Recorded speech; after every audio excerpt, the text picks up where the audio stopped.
As a college student, Stephen Smith worked for the Canadian Border Services and tells us about one of the biggest problems coming across the border. We did find, a number of guns, a lot of drugs, that sort of thing. So that's what we had coming through. A lot of cheese. Cheese is very expensive in Canada, so people were running cheese up from the Wait U.S. a minute. Really? Who was considered the Pablo Escobar of cheese smuggling? Come on. I know.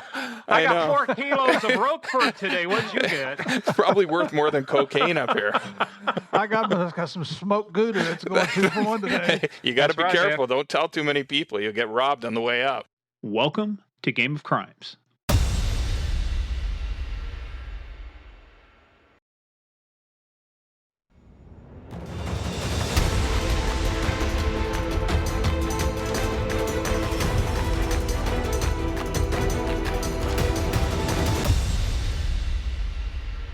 Hey, all of you players, playerettes, dudes, dudettes, and anything in between, welcome back. This is Game of Crimes. I am your host, Morgan Wright, the dude, the man, the myth, the legend, here with another dude, man, myth, and legend, my literal partner in crime. Steve Murphy, but everybody calls me Murph, and welcome back. Thank you guys for joining us once again for what will be just an awesome episode. And I say awesome because enough of you whiners out there say, we didn't have somebody from Canada, so we went and got you somebody from Canada. So we'll talk about that in a minute. But real quickly, let's do some housekeeping. So hit that Apple, that Spotify now that has ratings and reviews. Hit those 5 stars, those, 5 kilos, whatever it is, whatever measure of attitude that they have to rate our podcast, just go hit those 5 things on there. Really helps us out a lot. Head on over to our website, gameofcrimespodcast.com, for everything. Our book list is there. So Bill Sarukas, who we'll talk about in a minute, last week, his book is up there, Chasing Evil. Great episode.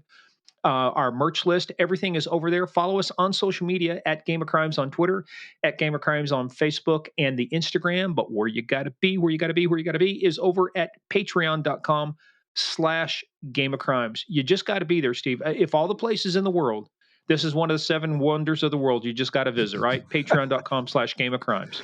Man, we've got a buttload of content over there. I think we have as much content on Patreon as we do on our regular podcast channel here. And some of it's serious stuff. I mean, you guys know we're not going to take ourselves too serious, but there's a lot of fun stuff on there as well. And you get to hear from people more in depth, like the people we're interviewing right now, Morgan. Yeah, absolutely. And by the way, too, we got something teed up for you that came out of our latest Patreon episode, our 2022 March 2022 random surprise. It's called "You Can't Make This Shit Up," and there's a reason why. You have to listen to the whole thing. But anyway, head on over there. If you want to head on over to paypal.com, use our email, gameofcrimespodcast@gmail.com. You can do that, or paypal.me/gameofcrimes. Whatever it makes it easier for you to support the show and help us bring you even more exciting content. Now, real quick, before we get into our standard disclaimer, great story. I mean, I love the way, just like the Big Lebowski, we tied the room together. The rug really ties the room together. The story with Bill Sarukas last week about his investigation, we had the takedown and then the technical stuff behind it. So Jeff Nice, I think it was episode 18. We talked about the takedown of the DC snipers. Aaron Turner came on and talked about the technical issues. And now Bill Sarukas. And I've known Bill for 10, 15 years, I think. I did not know he was the dude that was basically developed the information that led to their identification. I mean, just fantastic. And you're exactly right. It really did try all those different parts together on that investigation. And like we told you, he is the man that solved the case. He's the one that poo-pooed the 2 white males in a white van. I mean, couldn't have been farther from the truth. It was like a 180-degree turn from what it really turned out to be. So fantastic, Bill. And thank you again for the book. He provided us all with autographed and personalized copies of the book. So thank you very much, brother. And he caught you coming into your presentation in Chicago. He did. We talked about that. Yeah, yeah, we pulled up in an Uber, started unloading our stuff, and here comes Bill walking down the street with our books. I'm like, are you doing surveillance on us or what? So lesson to you guys, the U.S. Marshals always find their man or woman. So don't mess with the U.S. Marshals. So anyway, let's get into our standard disclaimer. This is a show about crime. We talk about bad people doing bad things and bad people doing bad things to good people. We do take the story seriously, but we're not going to take ourselves serious. Serious topics, but we're going to have some fun. And how do we have fun, Murph? Well, we just make crap up. And then Oh, we no, I'm call sorry. it, I'm sorry. We bring real stories. we bring real stories, and we call it what? Let's get ready for Small town police blotter. Yay! So we got a couple stories. In fact, one story was so popular, I have to give 3 people credit for it. But the first one comes to us from Gary Warden Jr. Steve, this happened in Bloomsburg, Pennsylvania, population 12,711. Salute. So, if you wake up, there's a lot of things you don't want to see standing over your bed. One of them may be your ex. A Bloomberg man woke up to see his ex-girlfriend standing over his bed. Mallory Klingerman, 32 of Mount Carmel, looked at her boyfriend, his ex-boyfriend, and his current girlfriend, saying, "Don't the two of you look comfortable?" as she stood at the foot of their bed. Oh. She was chased from the residence before police were alerted to the situation. This just happened March 7th, 2022. Pennsylvania troopers say Klingerman damaged side view mirrors and a rear windshield on a vehicle as she left the property. Estimates are still being made. She was charged with a first-degree felony burglary, third-degree criminal trespassing, misdemeanor criminal mischief, and loitering and prowling at nighttime. And once again, felony stupidity. Felony stupidity. What was she thinking? Well, I don't know. I wonder what this next guy was thinking too, Steve, because what do we always tell you kids? Kids, don't do meth. Here's why. And this one, we had 3 people send us this story. So Mariah Lawson, Jessica Stopp, and Andrea Papageorge. There is a good Greek name, Papageorge. There you go. She's our attorney down in the Georgia area. She's an attorney down in Georgia. Anyway, Spring Hill man calls 911 to request his meth be tested for authenticity. So, Spring Hill, Florida. Hey, we didn't do a check. Let's use the magic of Siri. Hey, Siri, what is the population of Spring Hill, Florida? In 2020, the population of Spring Hill was 130,568. Too bad. Too big. We can't call it we can't give it a salute, but still, It's fun. All right. So this dude, and this happened March 10th, dude. We are bringing people timely stuff. Absolutely. At approximately 7 p.m., the Hernando County Sheriff's deputies were sent to a address in Spring Hill after a resident in the home called 911 to request that a deputy be dispatched to test the methamphetamine he had recently purchased. They met with Thomas Eugene Colucci. There is an Italian named Colucci. Colucci told deputies he had recently purchased meth from a male he met in a local bar, and having used a bit of it, actually believed it was bath salts. He went on to tell deputies he was an experienced drug user, having used methamphetamine in the past, and knows what it should feel like. So what did he do? He produced 2 small baggies, each containing a white crystal-like substance, and handed them over to the deputy. The deputies obliged him. They field tested it, but guess what, Steve? He wasn't quite the expert he thought. It was good stuff, huh? Tested positive for meth. Yeah. He wanted the other folks to arrest the people who sold him the fake stuff because fake methamphetamine is bad, and he wanted to put the other person in trouble. However, he didn't know the guy's name, which you rarely get the person's name who's selling you dope in a bar. So he was arrested, charged with possession of methamphetamine, possession of drug paraphernalia, and has a $7,000 bond, and the Hernando County Sheriff's Office offers a public service. They say if you have doubt about the authenticity of any illegal narcotics you have on hand or have obtained from another person, we provide this testing free of charge. Unbelievable. I think this guy gets the Dumbass of the Year award. Oh, Dumbass of the Year. Anyway, Steve, stolen car. You ever had a stolen car report? You ever going to take one when you're in Krusty Crotch there, Blue Fold, whatever it is, West Virginia? Yes, we did. And so normally when you get a stolen car and they return it, there might be a couple things missing, right? But if there's too much missing, is it any more stolen car or is it just simply parts? Well, that's the question we ask. Stolen car found. A stolen vehicle was recovered at the corner of Linden Street and Hillside Boulevard on Thursday.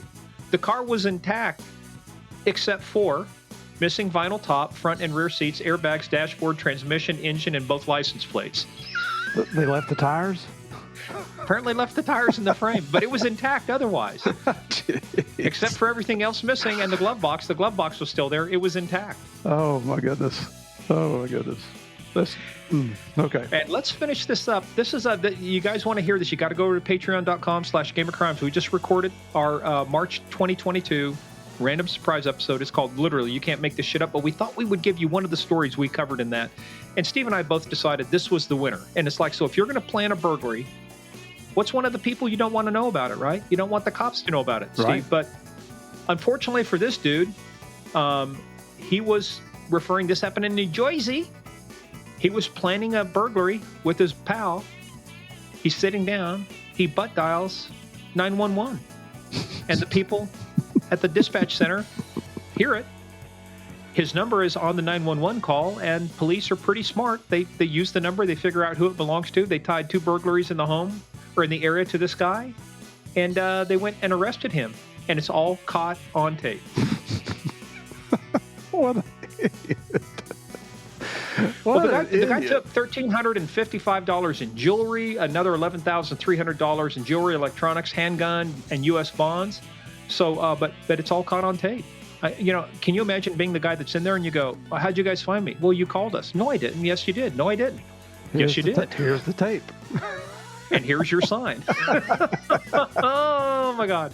But you know what? That's a great example of some of the idiots that are out there committing crimes, and that's and a great example of some of the things you can hear on our Patreon channel too. So come on over and listen to the rest. Come on over there.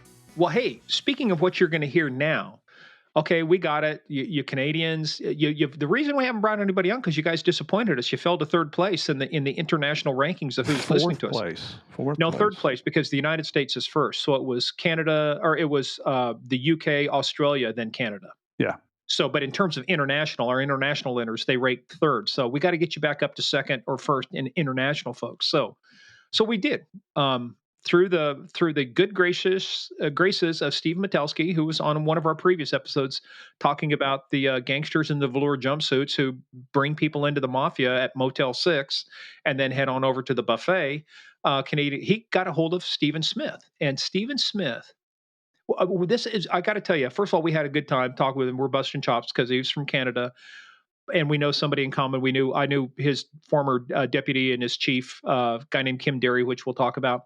But this, Steve, I think this is a great story. This just shows you these are the types of detectives you want working for you. Why is the work, especially on cold cases, so important? And this case that he works on, that he solves because he attended a 2-week training, heard about the Golden State Killer case and the use of familial DNA, genetic genealogy.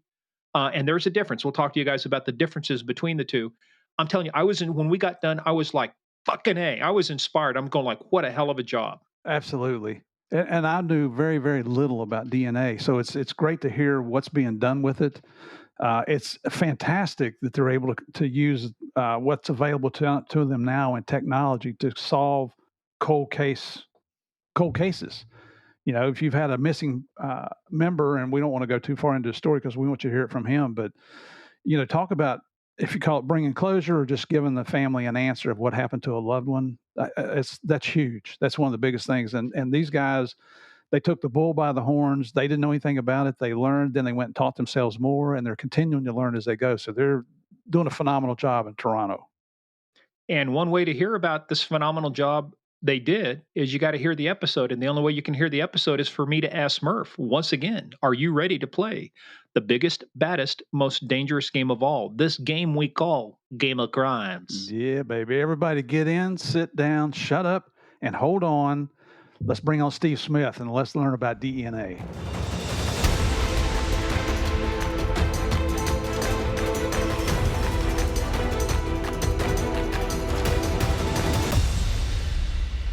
Oh, Canada. I'm sorry, we're supposed to start off this episode because we've got so many complaints from people. When are we going to get another person from Canada? Well, we found somebody from Canada, and apparently he doesn't have anything to do because he's dressed in a suit and tie hanging out in the office. So, hey, everybody, welcome back. Morgan Wright here, Game of Crimes. I am here with Mr. Murph. So, hello, everyone. For the purposes of this, because we got 2 Steves, Steve Murphy will be only referred to as Murph, but our guest of honor is a detective with the Toronto Police Service, and we actually found out we have somebody in common. We know.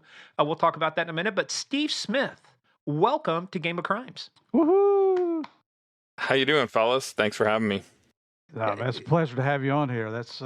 I don't know. Let's hold back until we get done with the podcast. We'll see. Well, he's fine with me. You're the questionable one, but we'll see how that I know goes. that's cool.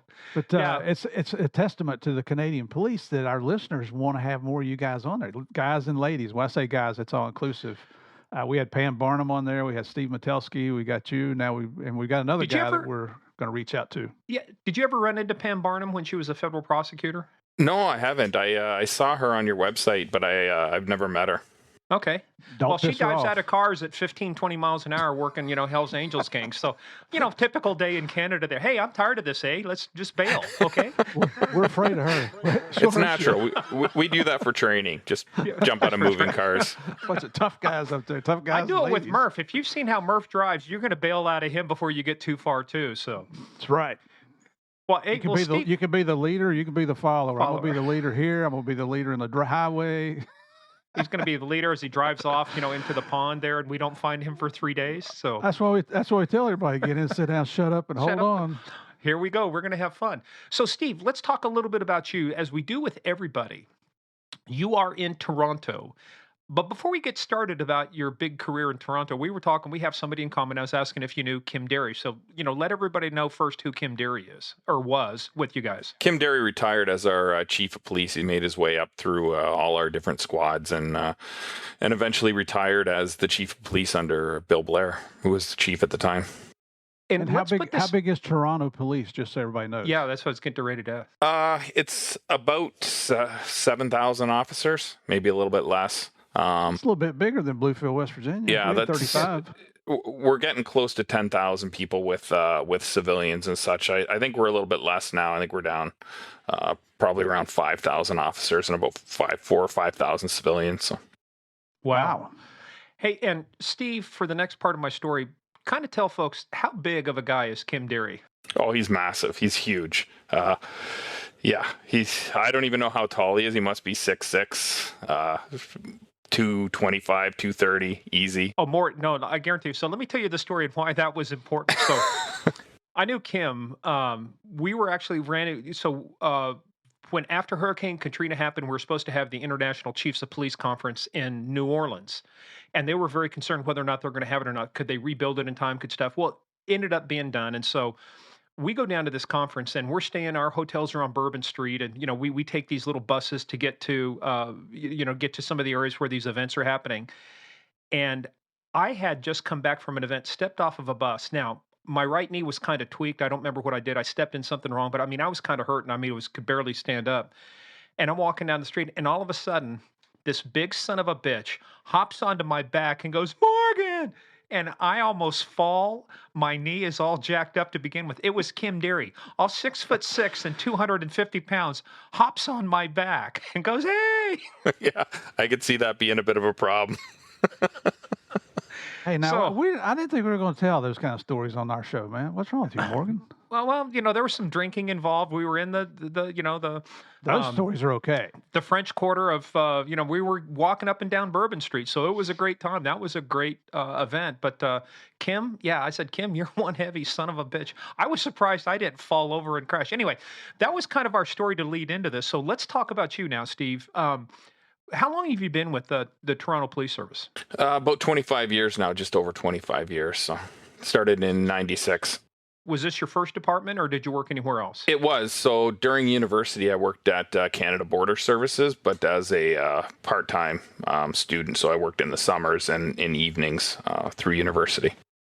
So do you have many Americans trying to cross the border into Canada illegally, trying to flee the United States? Actually, they just rolled right in. We just let them in. Bring your tax Not money. anymore. Yeah, exactly. A lot different now. That and trucks, too. We understand trucks are a big concern, at least for a while up there. They were a bit of a problem up here for a while. Holy cow. So, hey, but let's talk about that. What interested you in police work? You said you were going to university. What were you studying? I was studying political science and business, actually. And when I started working at Canada Border Services, I played baseball and hockey. So I started playing baseball and hockey. Well, naturally. Yeah, of course, hockey. I was at the Heritage Classic yesterday outside. It was pretty cold, but we had it in a football stadium. Oh, what position in baseball did you play? In baseball? Usually left field.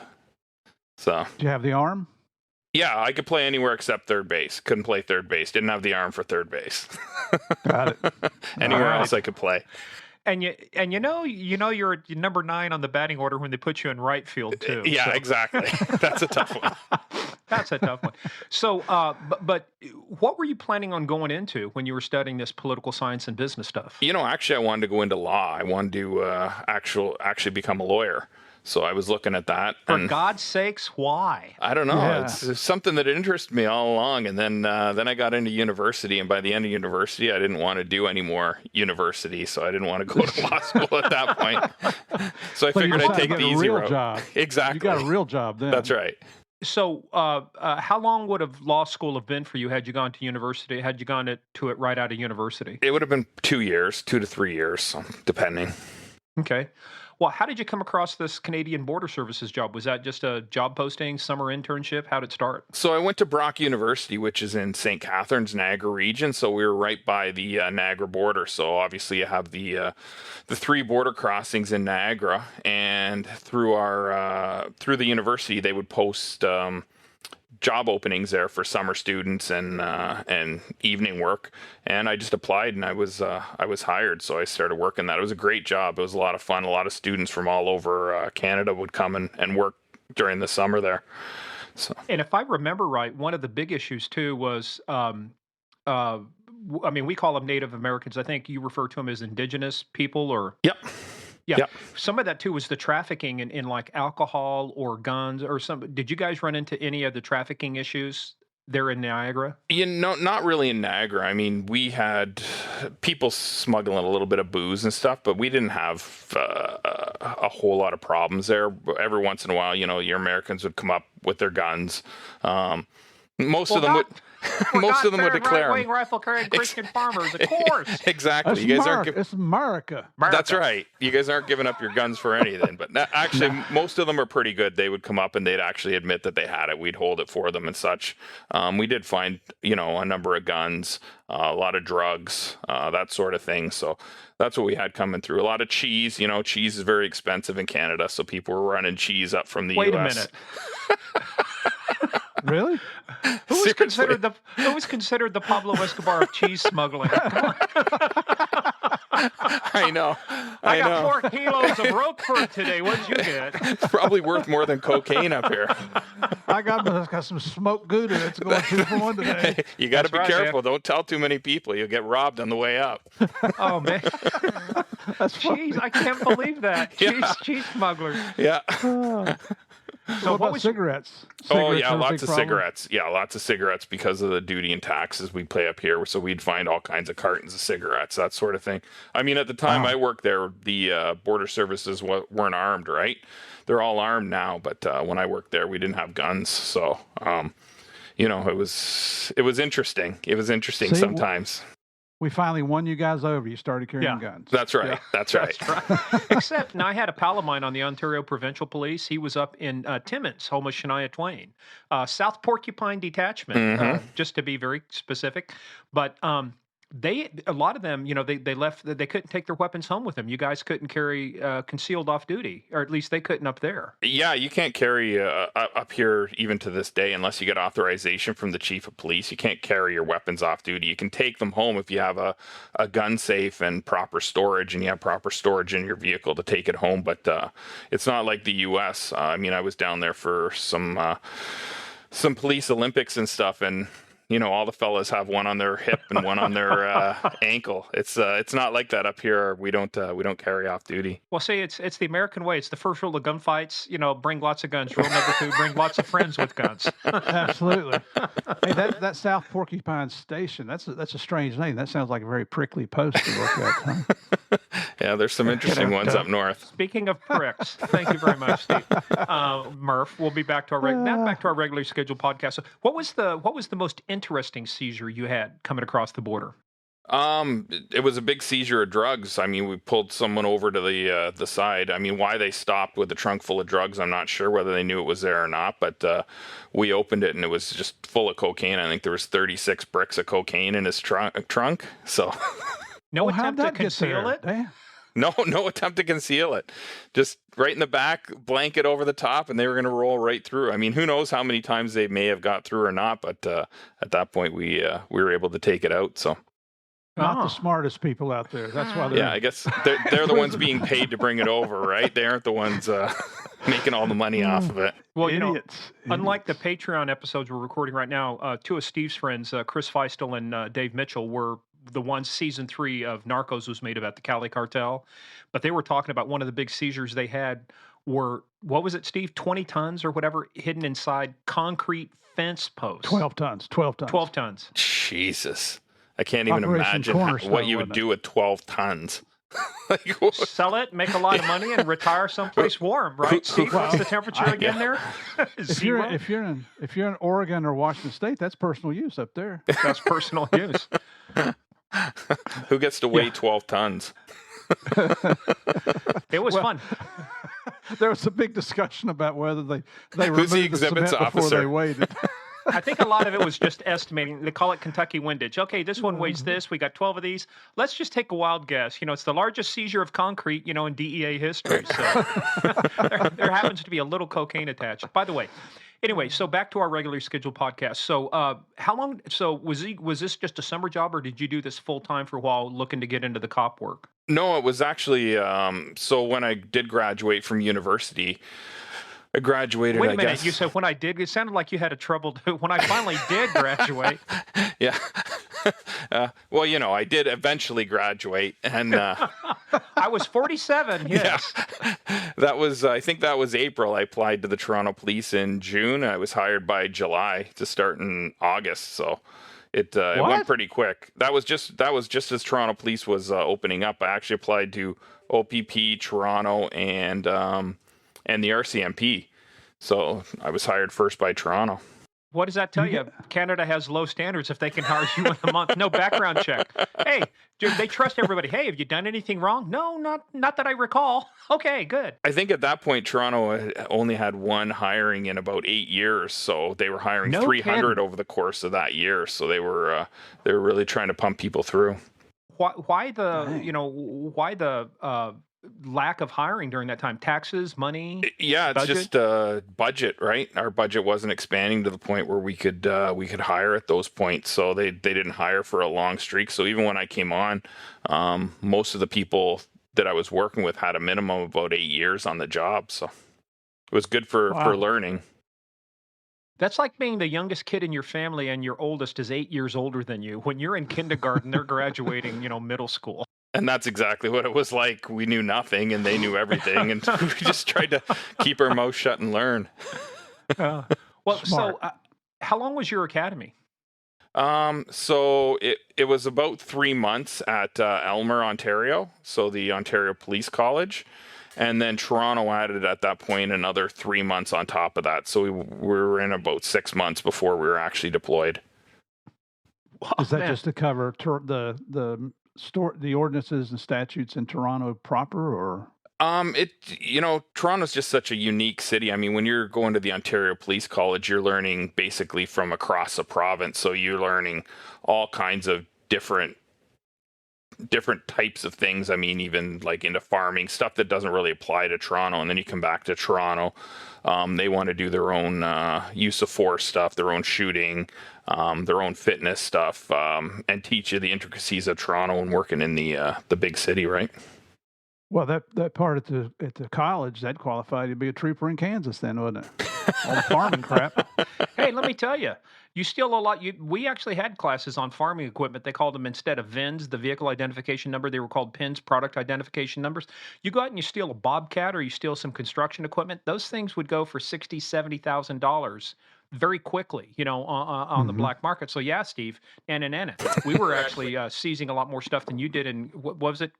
Steve is from some little town in West Virginia. I think it rhymes with Krusty Crotch, something like that. Blue Crab. Blowfield.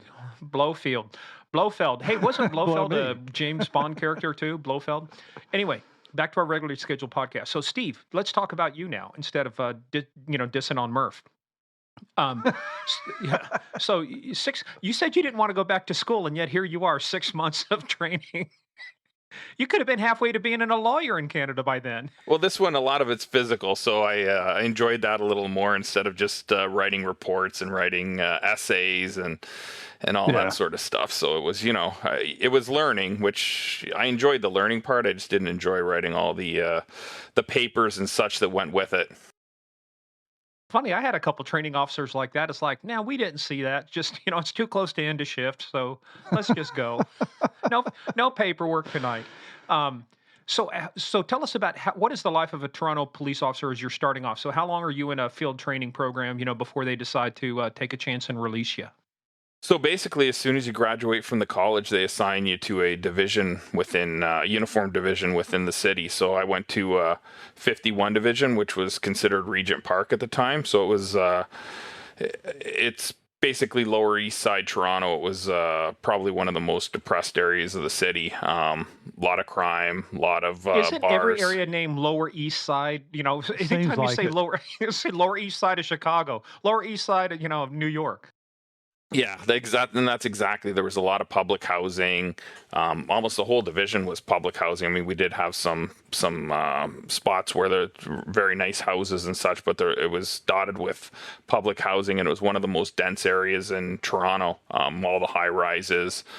You had all the shelters were in that area, so it brought in a whole different people from all kinds of different walks of life. So you dealt with everything there was down there at the time. It was a little bit overwhelming when you went down there and you started your shift, and it was just go from the moment Kinda you like stepped out there. I mean, you're going call to call to call to call, and just paperwork's piling up. And so, what was the prevalent crime down there? What were the major?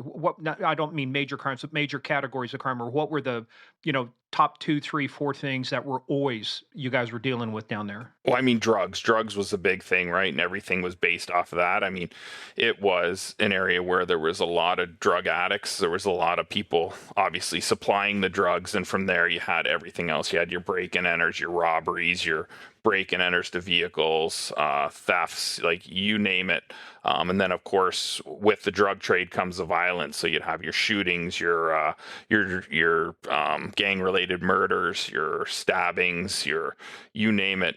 We had everything down there. There was a little bit of everything that we had. What drugs were the most prevalent back then? What drugs? Back then, it was crack cocaine usually. So that's what we saw most down there was crack cocaine. There was some pills being utilized. Didn't see much heroin down there really, but it was mostly crack cocaine at the time. A little bit of methamphetamines, a little bit of pills. Was anybody shooting up Munster or Roquefort or blue cheese or? No, the cheese didn't make it that far. The cheese didn't make it that far. Well, at least we were safe from smuggled cheese in Toronto. Right. Exactly. That would have caused, who knows what that would have caused. They were all a bunch of cheddar freaks down there. They couldn't get it. Cheddarheads, cheeseheads like in Wisconsin, hey? So, but Steve, the interesting part about that too is it's funny you mentioned that too, because so many areas, drugs kind of seems to be. People say, why do you focus on drugs? It's like, if people had self-control, it'd be a better world. But the problem is you start introducing this stuff and then it does lead to other things. It leads to an increase in property crime and it leads to an increase in violent crime.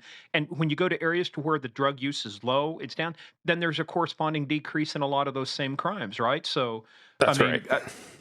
Canada's nice people, but still, when people get crack, when they get meth or they do other stuff, then you got the gang activity, the criminal activity, the cartel activity. And when we talked to Stephen Metelsky, I mean, we were shocked at the amount of organized crime that was going on up in that area. We thought you guys were nice. Here you are bringing mobsters in velour jumpsuits to come to what was it, a Motel 8? 6. Motel 6, and swear people in La Cosa Nostra, you're one of ours. Now where's the buffet? Yeah, well, I mean, I worked 5 years in the drug squad as well, and it's the difference is because what you guys pay for, say, a kilo of coke in the U.S., you can 7 times that up here, and if you cut it, you can 10 times what you're paying for it down there. If you can smuggle it up here, you can sell it for 10 times what you paid for it down there, right? So it's the money's huge. So you've got that aspect where the the dealers and importers are making huge money, which brings the violence because of the money. And then, just like you stated, then you've got the addicts as well that increase your property crime and your break-ins, that your break into autos, those sort of things, because they need money to pay for their next fix, right? And it's a whole cycle that starts over Yep. again. I'm done with my fix. I got to get another fix. I don't have money, so let me go steal something, rob somebody, do something, and then this whole cycle starts over again. So how long did you work patrol before? What was your next position out of patrol? So you're working patrol. How long are you there before you move up to your next position? So I worked patrol for about a year, and then I went to the community foot patrol. So that was basically it's basically patrol, but on foot inside the inside some of the public housing. So we'd go and we'd walk the public housing. We'd keep an eye on the residents, see what was going on in there, make sure everybody was safe. Just be seen in the community, be out in the community and be in there. I worked that for about 6 months. And then I went to the detective office. So I did 6 months training in the detective office. And then I went to the plainclothes office for 6 months. So Wait a minute. Now, you're not even 2 years on the job, and you've already had 3 months of the academy, 3 months of the Toronto Academy, and then 6 months of training. So it's like you've had more training than you've had time on the street by this point. I know. And the thing is, because the training program is available, which is where they put you through all those different offices, so you can get a little bit of experience doing all the different types of jobs. But because everyone had 8 years on the job, they'd all been through the training program. So we were actually at that point lucky because we were able to get into the training program very early on.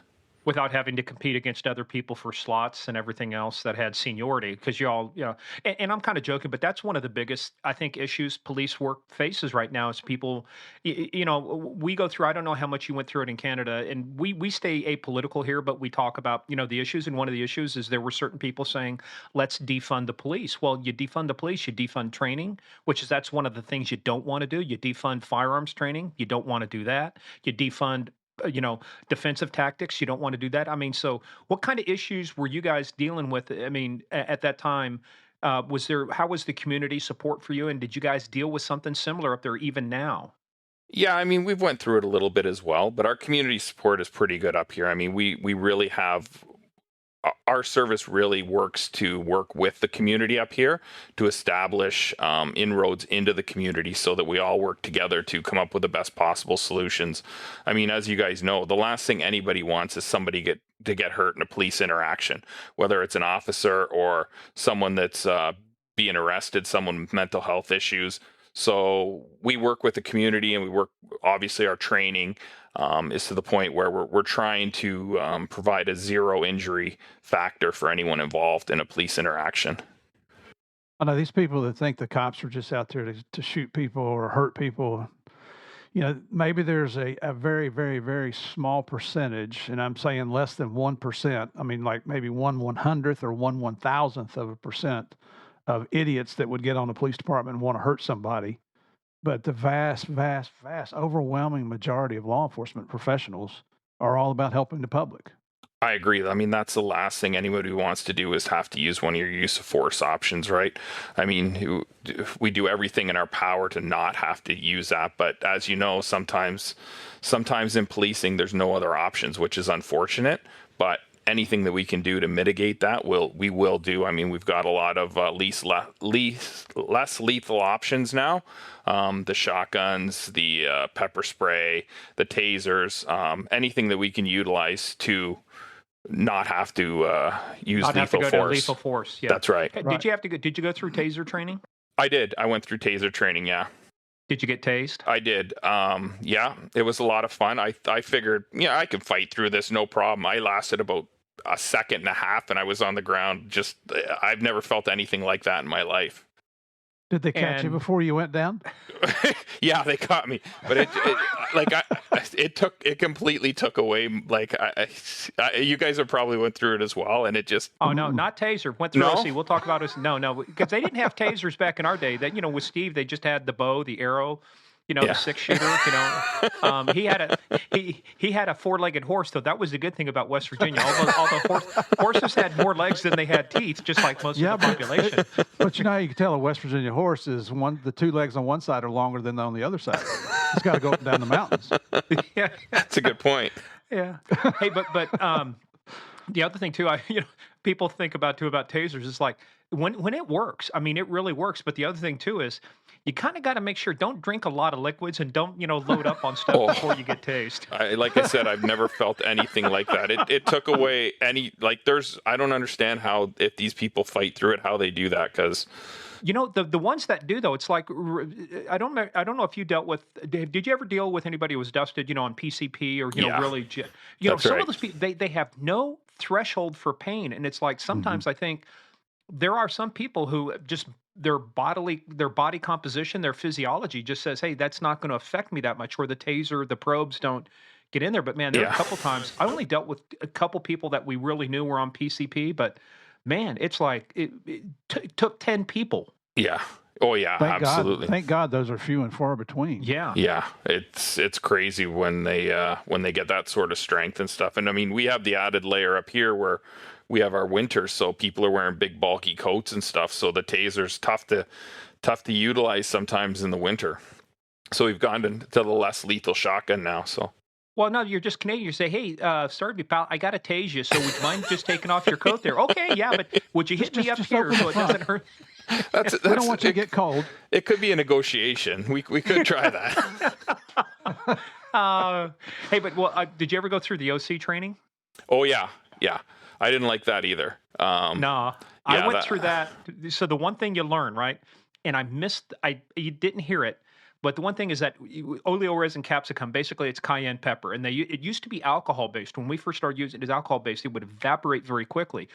Well, the remedy for that is to, irrigation, open air, but we had to go, we did this before work, so we had to go take a shower. So what they said is, whatever you do, just tilt your head forward, keep it forward. Well, I've missed that part. So you shampoo your hair, and what you do, tilt your head back.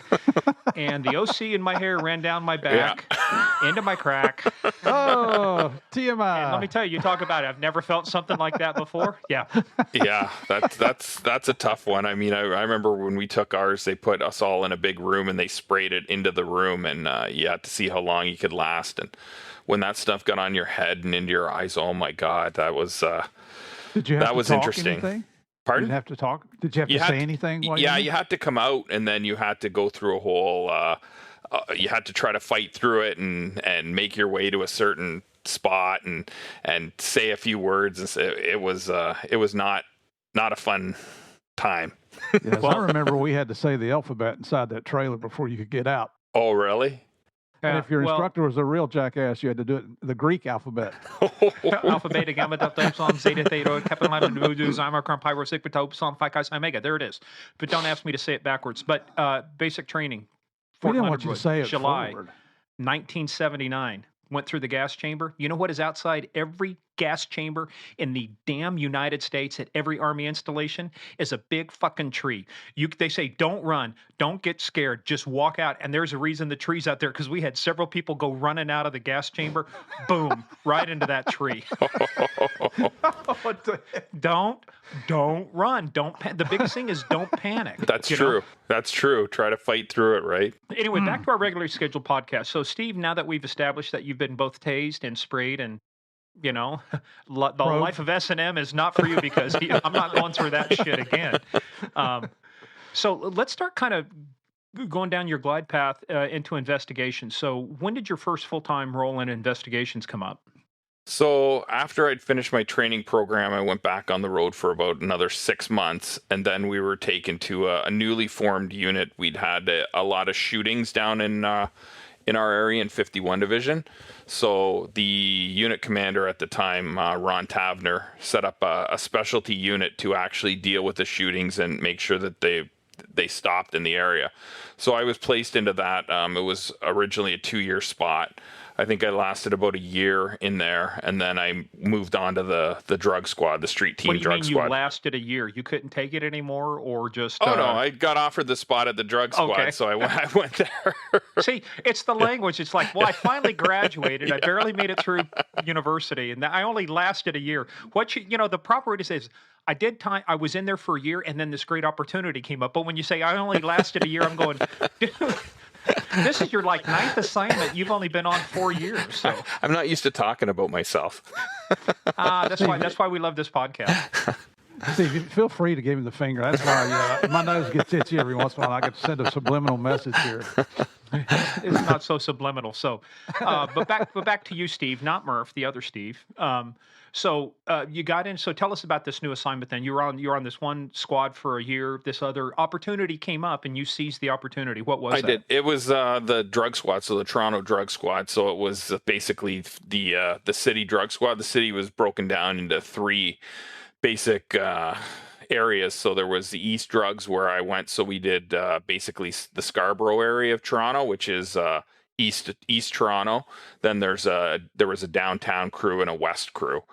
So we kind of basically split up the city into 3 different districts. So I worked out of the East Drugs, and we'd go out and buy drugs, work our way up in projects, that sort of thing, out in East Toronto. Were you guys doing street level undercover? We were, yeah, street level. That's what we were doing. Any long-term undercover? No, not for me. I wasn't the greatest undercover. I was more the warrant writer and road boss, that sort of thing. Undercover wasn't my thing. Why were you challenged with undercover? You just didn't like it, or did you like me? I only worked undercover once. I had to be like a banker because I looked too much like a cop, so they put me in a tie. My greatest undercover role was 30 seconds of flashing a money roll at a bank, and that was it.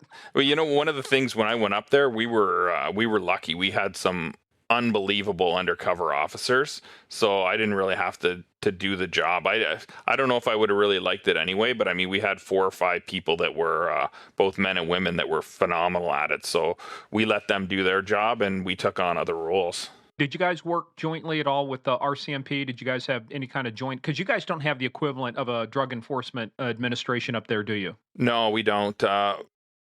The RCMP here, at least in Ontario, they just do major projects. Like, they don't do street level stuff, really. They do organized crime, major projects. We do have a group that works out of Toronto, OPP and RCMP combination, but they basically do large scale projects. And can you explain OPP for us, please? Ontario Provincial Police. So they're basically the police through Ontario. So anywhere outside of a major municipality that has its own police service, the OPP does policing there. They do contract policing in small towns, rural areas, but they also do a lot of they're funded by the provincial government instead of municipal government, so they do a lot of policing within major metropolitan areas in conjunction with the services from those areas. Geographically, just from a standpoint, just give us an idea, because we call them states, but you call them provinces. How many provinces does Canada have? Oh, see, now you're going to make me count. Geography test. I have to report this to the chief. I know. Let's see. 1, 2, 3, 4, 5, 6, 7, 8, 9, 10, I believe, and 2 territories. And I wish our listeners could see us, because you can see his eyes move as he's going. I'm counting from British Columbia over. I had to take my shoes off to count that high. He's wondering now why the hell he decided to come on this. He didn't know there's I going to didn't be know a you guys were going to geography give me like hard questions. Well, here's the next hard question. No, but did you guys? Was there a new province created somewhere near Newfoundland? I mean, I thought there was something, or I mean, I didn't know how long the province has been around. I was trying to remember. I thought that there was like a new province over by Newfoundland or that area there. No new provinces as of yet. We did create 2 northern territories. So I think it's actually 3 northern territories now, but we haven't created any new provinces as of yet. Until Montreal and Quebec decide to try and secede again, right? Yeah, or we decide to take over the U.S. We haven't decided yet. So make it a big province. Come on down. Apparently the border's more open coming south than it is going north, so you got a good chance. We get a better relationship with you guys than anybody. So you think they're all just snowbirds down in Florida? Those are actually our undercovers. They're just setting up shop down there for us to come down. And that buddy of mine I told you was in OPP up in Timmins. He retired, so him and his wife, guess where they spend 6 months a year? Down in Florida. Yeah, he's setting up a base of. Now that you've said that, I've got to contact Homeland Security. This is a sleeper cell he's establishing down in Florida, disguising it with bocce ball and golfing. That's right, and 5 o'clock dinners. Oh yeah, don't get in the way. Blue plate Early bird special, special. Holy cow! You know, and So, it's such a stigma. There's such a stigma associated with that, like that. Because my wife and I were snowbirders before we moved to Orlando last year, and now we won't go to dinner till after the early bird's over. Because one, they'll run up on the heel of your shoes. They'll run over with their damn wheelchairs and those little walker things they've got. And the other is they slobber on the food when they're at the buffet. You know, you want to wait, get a new branch of food out there. all the secrets exposed. Yes. Oh, and So- they steal all the salt and all the sweetener off the table too. Crime. Look at this crime wave we have down in Florida. So, Steve, so how long did you do drugs? So I did drugs for about a year and a half, and What'd you do? yeah, well, yeah, I hope the chief's not listening. yeah. So I worked in drugs. See, I told you it's all about language. Yeah, exactly. I worked on the street team for about a year and a half, and then I went to the major projects section, so the major projects heroin section. So we were actually doing heroin importation through through Pearson International Airport and distribution in the community. So we were doing large scale projects on that. So I worked that for about a year and a half, and then I went back to to another street team, the downtown street team, for about a year. Who were your major countries that were importing the heroin? I mean, where were your source countries coming from? You know, a lot of it was coming up through California. That's where we were finding it coming out of. So we weren't actually tracking it back through the sources, but a lot of our importers were picking up their heroin in California and bringing it up through there. And how was it most of it getting across? Were they coming in by boat over the road, in trucks? What was kind of like some of your methods of concealment that they were doing? So with the heroin, some of it was the small planes. They were flying in small planes. Some of it they were shipping your California cars up here loaded with drugs inside the vehicles when they were shipping them up to places up here. And then that's the French Connection all over again. Exactly. Hiding, heroin inside the cars. That's right. And then well, obviously with the cocaine was coming up through the Caribbean, and they were putting it right into the luggage compartments on the planes. They were pulling it off that way. So. Did you work any cases there with DEA?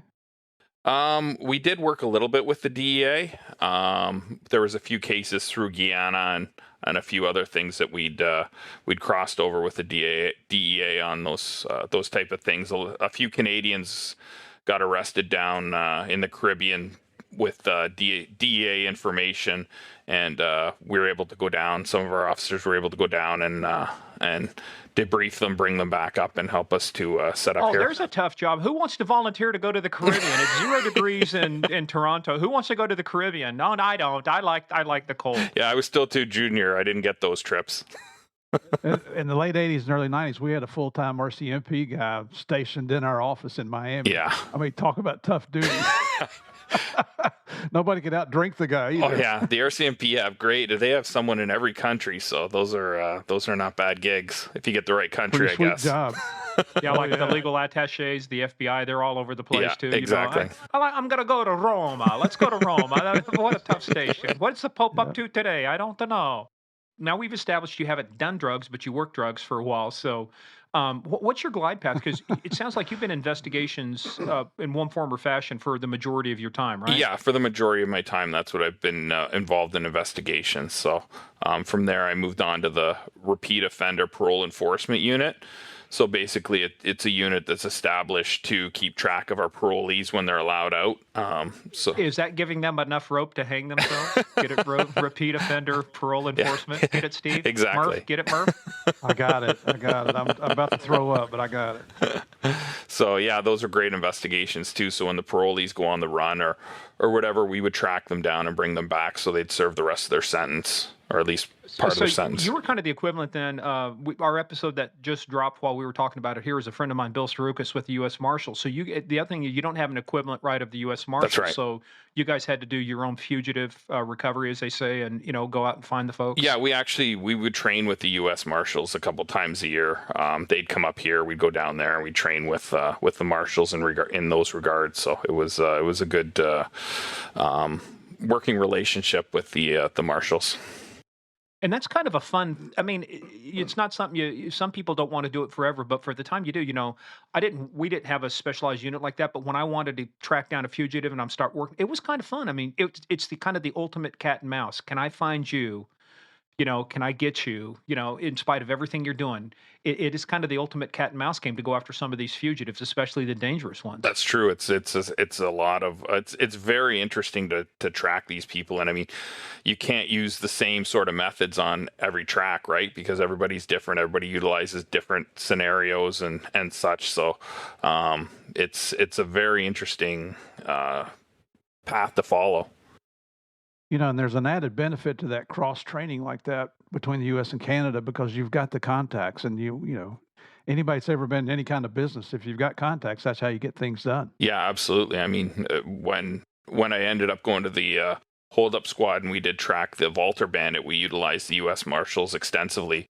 Because a lot of the places in the U.S. that we had to serve warrants on, we were able to do it through the marshal's office, and the fact that you guys had a parole warrant for them, so that helped us out immeasurably. Or else we would have been doing MLATs till probably today. Which are called mutual legal assistance treaties. That's right. And those, yes. And that's why there's a few countries we don't have any MLATs with, and they start with like Iran, North Korea, Russia, China. So Cuba. Very difficult to get any investigations done in some of those places. Yeah, absolutely. MLATs are also known as pains in the asses. Yeah, they're forever, right? It's as you guys know, I mean, it just takes forever to get all the proper signatures all the way up through Ottawa and then back down all the way up through Washington, back down, and it's. Well, then if you want to exchange evidence, you got to go through the whole process again. That's right. It has special little stamps and little seals and little ribbons and all kinds of bullshit on there. It just really slows the process. Oh, absolutely. Can we just smuggle it across the border with a load of cheese and get the evidence through that way? You don't want to get caught with the cheese. That's a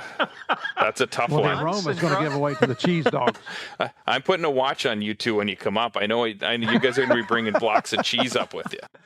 If I see a cheese sniffing canine, I'm going to turn and run. If you see a cheese dog walking around the airport, he's got a big. Tell which ones? He's got a big Green Bay cheese head on. I was going to say, you know how you can tell who the cheese sniffing canine is? Because he's got a little glass of wine and he needs to make sure he pairs it correctly with the right cheese. So and some grapes in the other hand. That's right. That actually doesn't sound bad. Canadians have it so easy. Yeah. Well, hey, so let's start getting our glide path in then to talking about what we're going to talk about here in a minute. But to do that, we need to set some context. So, what is your current role? So my current role is I'm an acting detective sergeant with the Toronto Homicide Squad. So I'm in charge of the sub-units in homicide. So the cold case unit, the missing persons unit, the forensic video unit, those sort of things. How big is your squad? Our squad in total, if you counted everybody, including our major case management, would be close to 100 people. How big is the cold case caseload? Our cold case caseload is, we have about 700 unsolved cases, maybe a few more now. So every year we had about 30 or 40. So we're up over 700 right now. Jeez. How many homicides a year does Toronto get? Anywhere from 70 up to 100. I mean, usually we're more in the 70 to 80 ratio. Are you kidding? Philadelphia's already hit 100 homicides. Yeah, I know. I was gonna say, we could knock that out in our small little towns here, 70 to 100. Yeah, we're pretty safe here. We hope to keep it that way. So absolutely, we'll keep the Americans with their kilos of cheese. Well, out, see, that's a big problem. Fine. There's a lot of money in cheese. Can't have those Americans running it up here. All I can imagine is some dude sitting there with the kilos of cheese. How do we wrap this one up? What do we do here? All right. Well, but now to the serious part. So tell, how long have you been in homicide? So I've been in homicide since about 2017. So about almost 5 years now. And before that, what was the majority of your time? What were you doing up until you got into homicide? And then why did you get into homicide? So I'd been promoted out of the rope squad. I went back to 51 Division as a sergeant. There I worked the road again for about 10 months, and then I went to the detective office, and I went to the major crime unit within 51, and then I went to the hold-up squad for 4.5 years, where I investigated bank robberies. From there, I came to homicide. Wow, you've got some extensive experience in some major categories there within the Toronto Police. Yeah, I've been pretty lucky to been in some pretty good spots. I mean, the work's been phenomenal in every place I've been. It's really enjoyable and it's really fulfilling. Nice. So, did the RCMP? So in the United States, bank robbery is a federal offense, and if the FBI wants to, they get involved and they work bank robberies. But otherwise, local ones will work it. Was there a federal statute like that in Canada where the RCMP had jurisdiction over bank robberies? No, bank robberies here are basically investigated by the jurisdiction they're in. So every city, and then obviously the Ontario Provincial Police, if it's outside a major jurisdiction, would involve, and we'd all work together. I mean, most of our robberies crossed into a few different districts, so we'd all work together to come up with a solution. Yeah, cooperation. Who knew that? Well, everybody's There's so a novel freaking nice idea. up there. Everybody's nice. Hey, Ben, you want to join my case? Sure. What do you got? Hey, I'll share I my thought cheese about with moving you. to Canada until I had to come up I was up there in a conference actually in Toronto back in November and stayed at the Westin down by the water there. Oh, beautiful. I mean, just beautiful area. But coming in, I'd had my shots, my vaccinate, all that good stuff. And they come in, they say, well, we're doing random testing, for COVID. So I get one of those things way up my I've had COVID testing before. I get one of those things way up my nose. It wasn't random. They took every American coming off flights and ran us through this thing. And look, it was brutal. But anyway, I suffered because but it was a fun time. I walked a lot of places because it was November. It was kind of chilly, but it was still nice. But the one thing I was surprised about, we watch down here. There was a series called Turn that was on AMC about the Revolutionary War, and one of the captains that was with the British Army ended up becoming a very famous governor in Canada, Oh, really? and a lot of streets are named after him. Yeah, I can imagine. Do you know who I'm talking about? I don't. I just spaced out his name, so I'll have to look it up while we're talking here. Oh my gosh! To all our listeners, we apologize for that. Hold on, let's do the magic of Simcoe. Oh yeah, Governor Captain Simcoe. Yeah. Yeah, Oh yeah, he was a real jackass in that series. but he moved to Canada and became nice. So Well, see, that's there what you go. Canada does to you. Yeah, that's what happens. You move up here, you just become nice. Everybody's nice. There you go. And that's not a bad thing. Good. So let's start getting into this case that we're about to talk about. So when you took over homicide, or when you came to homicide, were you're an acting sergeant now, but did you come in as a sergeant because you were sergeant somewhere else? How does that work? That's right. So I came in as a detective, and I was involved in the cold case unit. How come you came in as a detective if you were promoted into sergeant in another unit? So sergeant and detective up here are basically the same rank. So sergeant is basically working in uniform, and detective is basically working in one of the specialty squads. So it's same rank, just opposite ends of the coin. So let's talk about. So you get in there. What made you? Was this just an act? Did you want to just progress your knowledge base, your skills? Was homicide the next logical thing for you, or did something come up where you said I want to get into homicide? Yeah, I mean, I was given the opportunity, so I took it, and then I just started to run with it. I learned there was a number of detectives that have been in the office for a number of years, so they kind of showed me the ropes in regards to the cold cases, because it's a whole different whole different world than getting a fresh case, right? Like restarting something that other people have already investigated and for the most part have investigated very well, but putting a 2017, 2019, 2021 lens on it is completely different. So I mean, it's there's a lot of ability there to create and solve cases that were previously unsolvable in the past.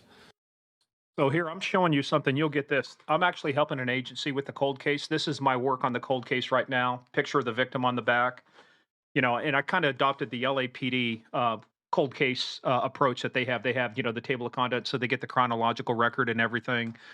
And I'll tell you, but you're right, working, because through this, there's so many things you go after. So let's talk a little bit about that, the difference between catching, a case that just happens, you've got a fresh homicide versus a cold case. What's the big difference? And when I look at this too, I just think about, man, you think you kill a lot of trees, but in a lot of these cases, the one thing you need, that dot you need to connect, is somewhere in this paperwork.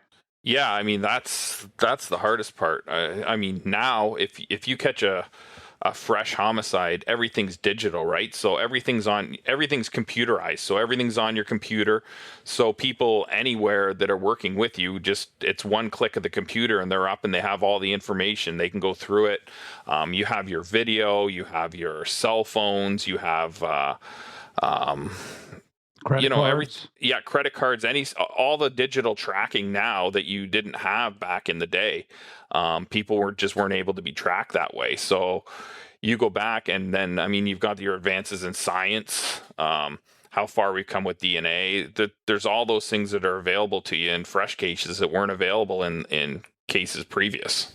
And even the computer capability to be able to do link analysis, to ingest a lot of amount of data and start looking for relationships between the data that it would take a human, months to look at, a computer can spit out in seconds. Yeah, absolutely. I mean, sometimes we've got cases with 17, 18 boxes full of papers, and your connection could be in there in box 1 and box 17. So you have to bring it up to 2021, 2022 standards and digitize the entire case, which is a hugely labor intensive process to get that done up to where you can actually investigate it through today's means.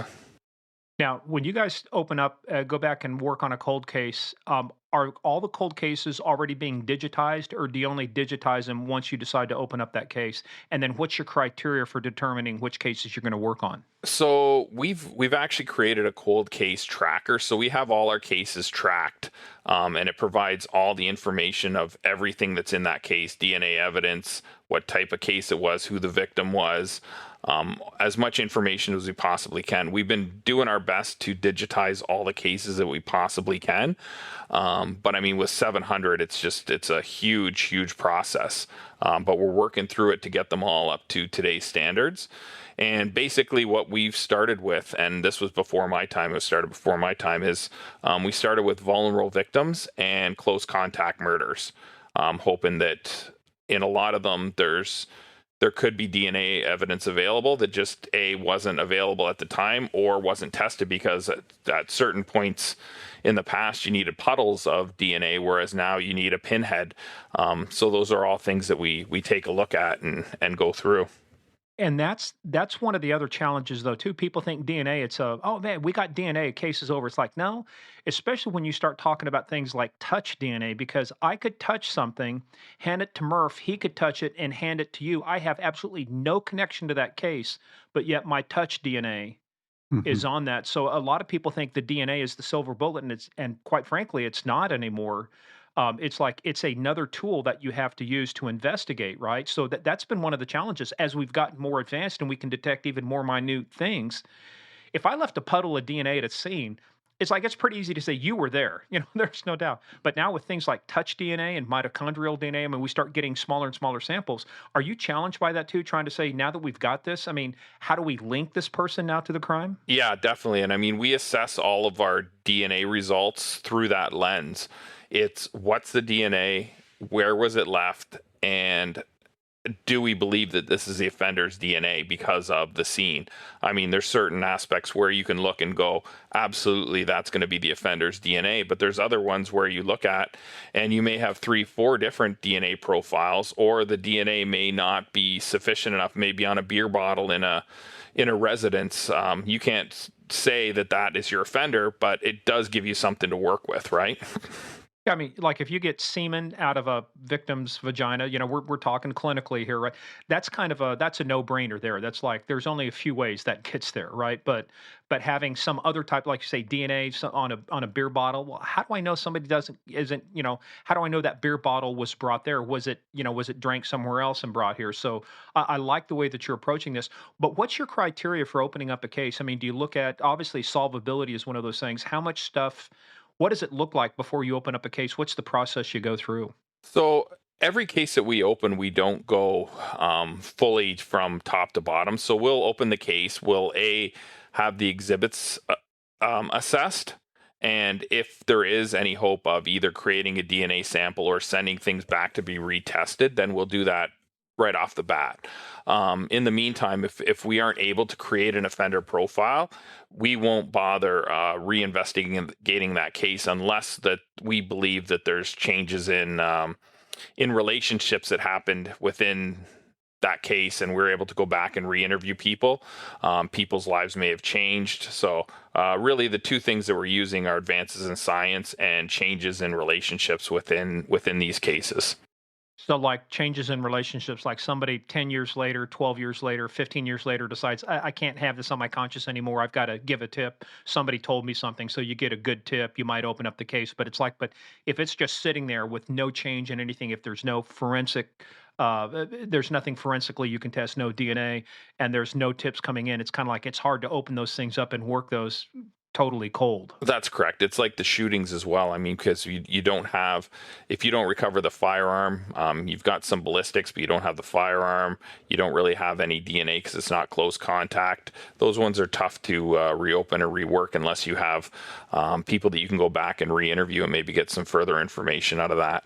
But like we said, the vulnerable victims and the close contact murders, anything with a sexual assault element, those are ones that we really focus in on to reinvestigate. So, in a typical year, how many cold cases are you working on? Oh, we probably have 50 to 60 open at any one time. I mean, right now there's 3 of us in the unit, in our cold case unit.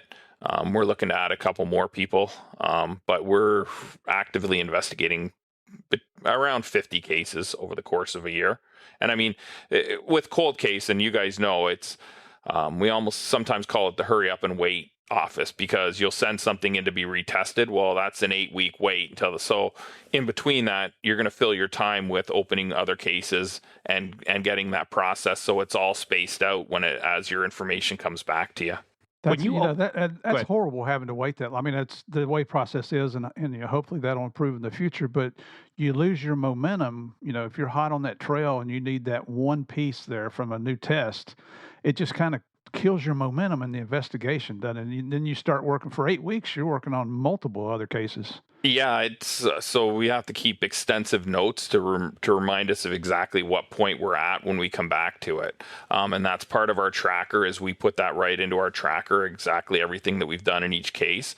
So when our information does come back, we go and review exactly what we've done and can pick it up right away. So, is that case tracker? Is that a homegrown tool you guys created? It is. It was our IT created us this. We told them what we wanted, and they created this for us. And it's nice. It's unbelievable. It helps us because we're able to sort things by basically anything that anybody could ask. How many DNA samples do we have? Last names, females, male victims, offenders, stabbings, shootings, you name it. We can cross-reference it. It's a couple clicks that we can provide you with any information that you may be asking for. Except the number of provinces in Canada. I counted. It took me a while. I didn't know this was going to be geography and history. You guys didn't let me know about that part. I told you we cleared this at the highest levels with the Toronto Police Service. They said, ask him this question. So, but in terms of the number of cold cases you have open, what is your closure rate on those things? When you open that up, how many are closed successfully? I mean, and let's talk about too, because it's not, a case can be closed for a variety of reasons. Sometimes it's the offender's already in custody on another charge and they choose not to prosecute. Sometimes there's offenders unidentified. Sometimes it's closed by exception. What are the types of closures you have for those cases, and what's your percentage of cases that get closed after they're opened? We probably close 4 to 5 a year. And as you stated, a lot of those are resolves, which the offender's deceased, or the offender's not prosecutable, or there's a myriad of reasons, or there's just not enough. We know who did it. There's just not enough evidence to take them to court, or the prosecutors don't want to take them to court, or ones from the 70s and such, all the witnesses are deceased. There's just no chance of prosecution. So we resolve those cases. We hope to arrest 1 or 2 people a year on our cases. Obviously, with genealogy coming on board, we're hoping to really up that. So we're hoping to close a number of not only homicide cold cases, but also sexual assault cold cases. So some people listening in, and if you're a taxpayer, you're going, man, that's a lot of people just to do a few cases like that. What is the importance of working on cold cases? Well, I mean, especially with both homicides and sexual assaults, you have offenders running around in your community that were able to commit these heinous offenses, who knows how many years ago. What have they been doing since then? Or what were they doing previous to that? Or what are they doing in the community? You could be working alongside, or your kids could be going to to another person's house, and that person could be a murderer, right? We need to, for the safety of the community, we need to address these for the victims. I mean, the victims' families, no matter how many years it goes, they still want closure. They want to know what happened to their loved ones and who was able to actually take their life from them. I think you would probably agree with this. Of all the crimes that people commit, murder is the most egregious, in my opinion, because you've taken someone's life. Yeah, absolutely. I mean, it's I can't even imagine what it takes to be able to commit a murder, like a cold-blooded murder. It's such a small percentage of the population that I think could ever actually do that and live with it. I don't understand what goes through these people's minds, but I guess they're just wired differently than we are, because I couldn't imagine living with knowing that I had taken somebody else's life. And the other part is being the surviving members of that family of someone who's been murdered and not knowing what happened. It's got to be, I would just think that's something you'd never get over. Yeah, and that's why I've always said, I mean, we use a lot of words. I look at it differently. People say, well, we get them closure. I think closure is a victim of fiction. I don't think families ever truly get closure. They never get over the death of a loved one or the serious sexual assault. I think what we're in the business of, or like you're in the business of, at least is resolution or justice. We can't make it the way it was the day before. There's no way we can go back and make it the way it was the day before. But what we can do is resolve this and get justice, for the family. Because I think that's to your point, I think I always wanted to explore this with people who work cold cases, because people say, well, there's not that many cases. You look at LAPD, I think one time they had 7,000 unsolved homicides just in LA alone. Yeah, that's an incredible amount. And you're right. I mean, I guess it's a sense of relief for the families, if they find out who it was and if they knew that person. And one of the conversations that we always have with the families is, we can't always tell you why this happened. I mean, unless the offender's willing to talk and tell us, we aren't going to know why they did that to these people. We may never get that answer. Why did you pick this person? Why did you do that? Why did you go here? And if they don't want to talk or they're dead, there's just no way to get that, anyway. Hey, let me ask you one more question before we get into the case that we're going to talk about here too. Let's talk too about statute of limitations on certain crimes, because I know, tell us about homicide and tell us about sexual assaults. What are the statutes like inside of, are they controlled by Toronto, or are they controlled by the province, Ontario, in terms of your laws? There are no statutes in Canada. So you can be prosecuted for any offense at any time. So it doesn't matter how far back it goes. We can lay the charges. Shit, that parking ticket I got 4 years ago, I'm still on the hook for? That's right. And you add in the cheese and you're in big trouble when you come back up here. Oh my God. See, that is interesting. No statute of limitations. Let's talk about another thing too. I think that will factor into some things. So in the United States too, we have a concept of law, or an element of law called double jeopardy. In other words, you cannot be tried for the same crime twice. If jeopardy attaches, even if it doesn't go to a jury, but if jeopardy attaches, you cannot be tried twice. Even if it comes out later and find out you're guilty of it, once you're found not guilty, or jeopardy attaches and it's dismissed with prejudice, which means it can never be refiled again. What's it like in Canada in terms of jeopardy? It's similar. We are able to stay the charges sometimes. So if the Crown actually stays the charges, then we can reinitiate the charges. Or if we appeal, we appeal them being found not guilty. We can appeal and then try to retry them that way. But basically, if they're found not guilty, the Crown doesn't appeal the non-conviction. We can't try them again for the same case unless there's new evidence that comes up. If there's new evidence that comes up, then we can apply to retry them, but it's a rare occurrence. So if Murph was charged with illegally transporting 47 kilos of Roquefort cheese and he was found not guilty, and you come back later and you have somebody that provides physical evidence or something, you could go back, appeal that, and he could actually be charged with that and convicted, even though he was found not guilty in an earlier trial. Yeah, and I mean, it would be a long process and it's a very rare occurrence, but we could actually reinitiate that if there was new evidence that came forward. See, Murph, I told, just don't, whatever you do, don't screw up in Canada. They never forget. They never forget. Yeah, but then again, in that case, that evidence would, you talk about a smelly case.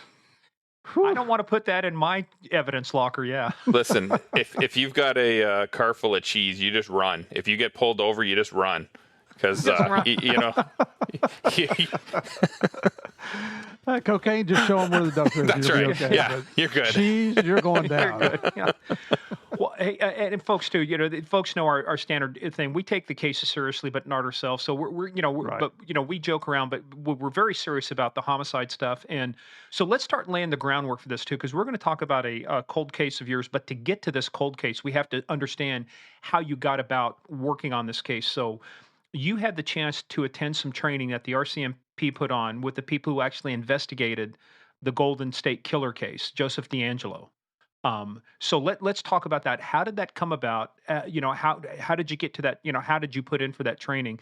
Let's talk about getting into that course. That's correct. So it was actually our police college notified us that the Canadian Police College was putting on the first ever historical homicide and unidentified human remains course in Ottawa.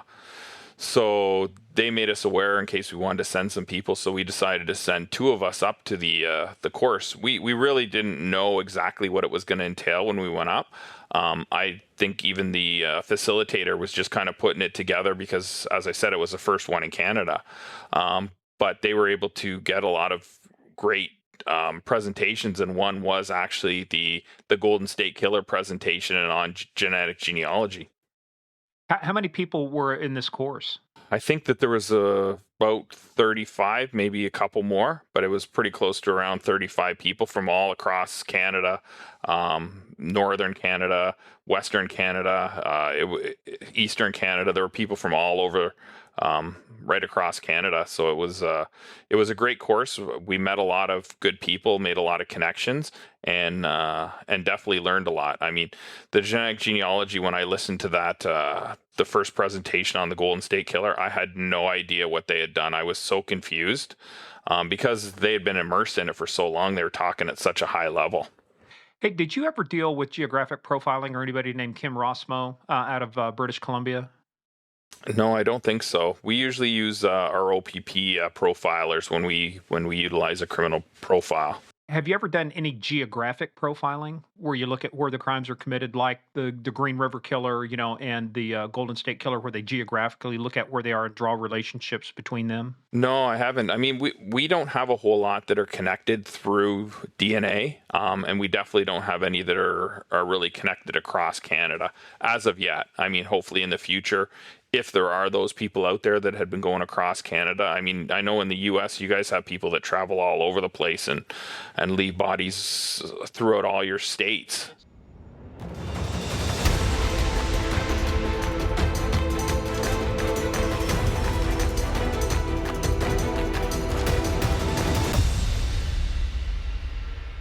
Hey, players, that's the end of part one. Detective Stephen Smith cracks a 36-year-old cold case.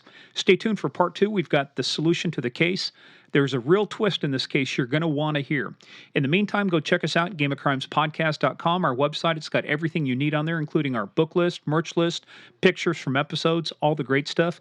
Visit us on the socials at Game of Crimes on Twitter, at Game of Crimes Podcast on Facebook and the Instagram. But you got to go check us out, patreon.com/Game of Crimes. We just released our March 2022 random surprised episode. In other words, we called it You Can't Make This Shit Up, and believe me, you can't. Wait till you hear some of the stories on that. So go check us out, patreon.com/Game of Crimes. We'll see you for part two. Detective Stephen Smith cracks a 36-year-old cold case.